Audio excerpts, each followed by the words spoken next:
So we're going to talk a little bit about Microsoft Defender for APIs. And I think I probably will give the second understatement of the day, which is APIs are everywhere. So I'm really excited to hear from Preetham. Thank you so much for joining us, and the floor is yours. Awesome. Thank you, Dave. And first of all, good afternoon, good morning, or good evening, wherever folks are joining from. Dave, I quickly wanted to check. Can I share my screen as well? Let me see. You should be able to, but let's check in and see. Okay.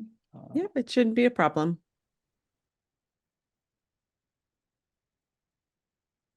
Carol should, yeah, you should have the ability to do that. See if you can.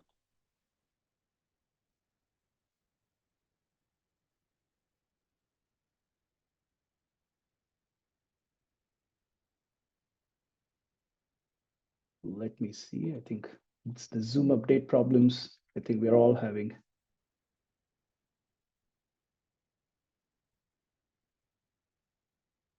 Doesn't show me.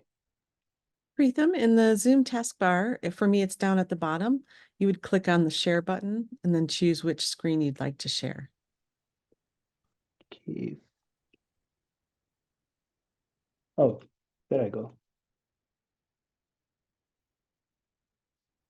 Awesome. Sorry about that.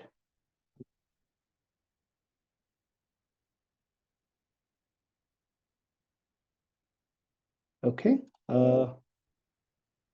Sharing my screen now. Please let me know if it's visible. It is, but we're seeing email. Oops. Sorry about that. Screen 2. Okay. How about now? Looks good. Thank you. Awesome. Thank you. And first, again, great meeting everybody here. Thank you so much for joining the sessions from wherever people are joining from. My name is Preetham. I'm one of the product managers in Microsoft working on API security initiatives. New kid in the block, right? And today, in this topic, I'd love to share some of the approaches that, in general, API security solutions are taking in the market. How is it relevant in the talk that you may have all heard earlier in the context of cloud native application protection platform? And what are we doing at Microsoft to help our customers really secure your APIs from design to runtime, understanding all the nuances, the challenges, and how can we make it easier or even seamless to our customers, right? With that, first of all, let's start with the APIs itself. They're an integral part of cloud native applications. And we've all seen this, right? So this also comes from many CISOs or security leadership discussions that we have amongst all of our customers. Hey, we have moved to building cloud native applications now. We have hundreds or even thousands of workloads supporting these applications and APIs that are stemming out from everywhere. There's no real good way a security team can have full visibility into all of these things. And how do we even keep up with all the new innovation that's happening in this space? And often we see that security teams are challenged with more and more such business applications and business critical data that is exposing from their organizations to partners, third-party customers almost every year. And this task is just growing. So first of all, when we think about APIs, they are really at the core of your cloud native applications, right? So they enable modern communications, both from cloud users and data. And when think of it like booking a travel online or booking or ordering some groceries using mobile app, chances are that APIs are powering all of these experiences in our everyday life. And this really has proliferated. The number of APIs that has grown, and in fact, many reports state that more than 80% of the web traffic are now driven by APIs, and that also has resulted in multiple challenges in how do we secure this? How do we even get an understanding of all the API estate, and what are the methodologies that we choose to protect our APIs? The first thing really starts is the visibility. We cannot secure what we don't know, and for those APIs we know about today, what is the approach the organization or the security teams to take? And this is where we are seeing that security teams are constantly catching up with the speed of application innovation that's happening, and API teams or applications are developing almost at a rapid pace and exposing these APIs to public. And second is the vulnerabilities that these APIs expose, right? Now we have to step back and think, it's a new dimension of code vulnerabilities that we see here. It's not traditional, CVEs or CVSs that we see, but it's really resulting from the API misconfigurations or certain implementation flaws that are not tested or validated thoroughly when these APIs are developed or even deployed to runtime, and eventually when they're managed with multiple updates or versioning of these APIs. And the other thing is, because of these implementation flaws, there are also risks like, sometimes APIs are deployed with no authentications or even weaker authorizations that can lead to really high profile, attacks like BOLA or broken object level authorization exploits that we see or hear or read in most, breach articles today that in the context of APIs, right? And the third thing is the existing measures. Even today, organizations rely on existing, perimeter solutions like, okay, we have our CDNs, WAFs, or, gateways that can help us protect these APIs. And these are absolutely great, right? So they do provide you a very good way of managing your access authorizations and provide certain baseline controls. But what they lack is actually the business logic or understanding how the API works by looking at what API is designed to do. And finally, API exploits. The APIs, the difference in APIs are that they can be accessed programmatically. And when we say programmatically, people don't necessarily need to go and look at an interface or log into some kind of a web page or something. But these are all the operations that are happening in the backend to power some of these applications. So do the attacks. Attackers know this, and the attacks can also scale very quickly. Now, understanding the business logic or these specific attacks on the direct logic of APIs and how they expose some of the critical data that organizations have, that's what is making security incidents become more and more strenuous for many security teams to understand, hey, where did this incident occur from? How do we even approach investigating all of this in the context of our applications? Who do we reach out to if we are a large organization and there are hundreds of teams working on it, right? And that's where the role of API security really comes into play when we talk about it in the context of a CNAPP. So first of all, what is CNAPP? You must have heard from previous conversations. CNAPP is a new market category that was really coined based on two big trends, as I can see. So one is migrating to the cloud. Now, as organizations migrate their applications, their runtime to the cloud, it requires multidimensional protections, starting with your DevSecOps, your posture requirements, identity, network, and workload. And the second is really consolidation, right? So we have security solutions that are looking at each of these things in place, but they don't have the context, or how does these security, thinking of consolidating all of the security that is related to our critical business applications into a single platform. And that's where CNAPP comes into play, right? It provides you a comprehensive platform to start secure with proactive posture hardening and also stay secure with advanced threat protections. And when it comes to APIs, now APIs are really the integral part here, where APIs need to be thought about in the context of our broader application. So protecting your APIs and understanding the risks, starting with your design or even development or deployment phase, is really important. What methods we have in testing some of these API vulnerabilities or directly assessing API specs or contracts that are available, and having a good governance, control, and guidance before they're deployed to production will be critical. Now, once APIs are in production, they require a new paradigm of how incidents or how API anomalies or threats are understood. So having a good eyes on glass view and visibility into these APIs are also critical.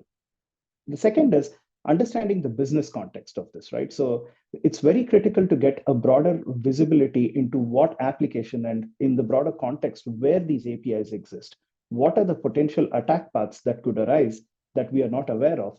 and how do we really support or the prioritization of different risks that we have across our cloud environment, right? And the third most, or personally the favorite one, is exfiltration, data exfiltration. Now, attackers are there to really get into the organization, understand where they can actually get the crown jewels from, and steal it for various different purposes. Now, having that end-to-end visibility, which includes APIs, is critical. This is where you can track lateral movement of data across the organization, understand that there are enough or comprehensive data security controls and governance in place, because end of the day, APIs are designed to exchange information and data with the requesters. And this is where, when we look at it in this context, you do have to get a visibility across the board, including both data at rest in the backend and also data in transit or in motion. And finally, as I mentioned earlier, when we talk about different security solutions that's coming together, what we see is that this contextual, ability of APIs in the broader CNAP context provides a best of suite coverage. And this is where it removes the siloed approach that some of these point solutions will have. They're really good at understanding and providing you security for a specific use case or a scope, but they lack the broader context. And that's where it helps you in removing some of the blind spots that you'll have across your security analysis chain, and also enable a good continuous feedback and collaboration between security teams, where they now have a good understanding of where these misconfigurations or vulnerabilities are and how do we tackle them, reaching out to the right application or development folks and make sure that they are in the process. That way, security really becomes an enabler and not a blocker for some of the daily tasks that they do, right? And that's a good segue, I feel like, is how we approach this today with API security. Now, you may be aware, Microsoft Defender for Cloud is a CNAP platform that provides you a comprehensive protection across your multi-cloud environments. Now, this also includes your DevSecOps, your cloud posture management, and also your runtime protection. Similarly, we have an approach with APIs as well in the mix, which is a new solution that we have. And I'm going to walk you right after this on some of the ways in a live demo as to how we do this for our customers and what are the customers getting out of the solution, right? So first of all, we look at it from a proactive posture perspective, understanding or having a good understanding in a single place of all your API estate that organizations first know about, and then how can they enforce better security protections is critical. And that's why we bring the visibility and unified list of all your APIs across your Azure estate and provide you additional security controls on it. The second is we do have good integrations with different solutions that help you manage your data security controls. And we classify for what kind of data that is being exchanged with these APIs and how do these play in the context of a broader cloud application. So that way, as a security admin, when I'm looking at the risks these APIs expose, I now know that, hey, this is the same data that we classified as the secret or a critical data. Now, this is also something that is being exposed in APIs, which I did not have any clue about. And the third thing is having a good understanding on the active exploits or potential anomalies some of these APIs provide, right? So this is where we need a better approach in understanding what these APIs are doing and how the behavior is changing over time. Because let's see that, we see that APIs are pretty dynamic and they are really dependent on the use case, the industry, how broadly they're used, how often or how infrequently they're used. So having that good understanding, establishing the required baselines is critical. And finally, we also look at how early on we can help you uncover some of your API vulnerabilities. Now, this includes two things. One is, statically, how can we assess for those vulnerabilities that are coming directly from your API contracts and specs by looking at them across your repos like your GitHub or ADO. And then we also look at it from how do we test for conformance for these APIs and make sure that you have good controls before some of these API risks are deployed to production. That becomes much more a reactive approach end of the day, right? So with that, let's switch to the product itself and show you what we do to customers and how our customers are benefiting from this today. So as you see, Microsoft Defender for Cloud provides you this one single unified view of a CNAPP solution, starting with your security posture, assessments of your both multi-cloud environments, both on your DevSecOps and also your runtime posture capabilities across your cloud workloads. It helps you with better regulatory compliances, workload protections, and provides you unified inventory. Now, this is where customers can go and select, hey, across, I want to enable some of this for all of my workloads, some of my workloads, and make sure that we have the full protection enabled. So they can choose the different Defender CSPM, or what we call it as Cloud Security Posture Management Plan bundle, or workload protections. And this is where you see like API security is also part of it. Now, once customers enable it, we discover all their managed APIs and bring them into a single, kind of a dashboard place. And this is where you see a dashboard where customers can come here and see, okay, show me all the APIs that we manage today.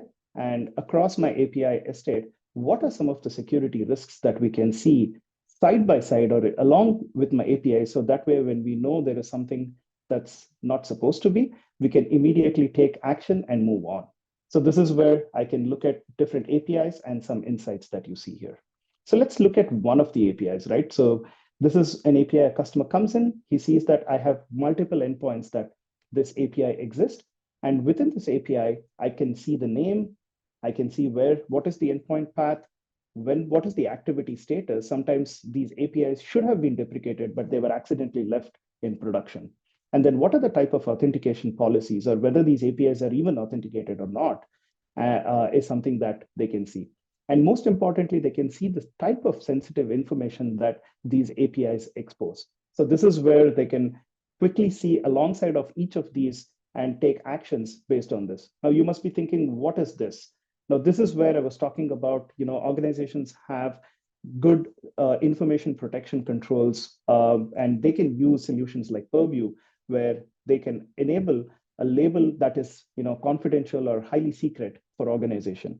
And this is where they define the scope across the organizations whenever any type of sensitive information is exchanged. We bring the similar taxonomy into APIs as well, showing you that, hey, out of all your APIs, now you know that you have some of these APIs which are exchanging sensitive data that are very critical to your business. Now let's look at where this all fits into the broader context, right? So you can see we have, as part of the Defender CSPM plan, customers have a very good way of a query-based or a graph-based query platform or an interface where they can actually see some of their top risky resources and workloads to take necessary actions, right? And this is where they can go use one of the templates that is available here. Similarly, I have templates like APIs exposing sensitive data or even communicating over unauthenticated endpoints. I can just look at the query, come here, it's already loaded, and as a security person, I can come here and look at, hey, out of all the hundreds of APIs I have, these are the most important ones because they are externally exposing information, and they do not have proper encryption controls on them. And then they can also look at it in a different lens where we build attack paths. And this is where you can see that what does my API endpoint attack path look like? When we look at it, they can clearly see that I have some API endpoints that are exposed externally, which are unauthenticated and carry sensitive data. Looking at this attack path, they can go click on quick remediation and directly access or action upon this recommendation to take necessary steps and completely get rid of the attack path, thereby closing their doors to external attackers. Now you see that we also have a mapping with MITRE kill chain, and we exactly show customers get the idea that where in that MITRE kill chain this whole attack is happening. And that's a true power of bringing it all together in the context of applications, right? So I'm sorry to interrupt you, but we're right at time. So if you can wrap it up, that would be great. Sounds good. Thank you. And just to wrap it up, we do have different capabilities like understanding behavioral monitoring based on the alerts, and also we provide you can have security recommendations that can also get you findings with your shift left capabilities, like if you have your APIs in GitHub repos or ADO. And I encourage everybody, since we are very short on time, to go and take a look at some of these findings, and feel free to reach out to us, as we'll be there. But that's something that I really wanted to share about how APIs can bring good security visibility, and happy to answer any questions on this.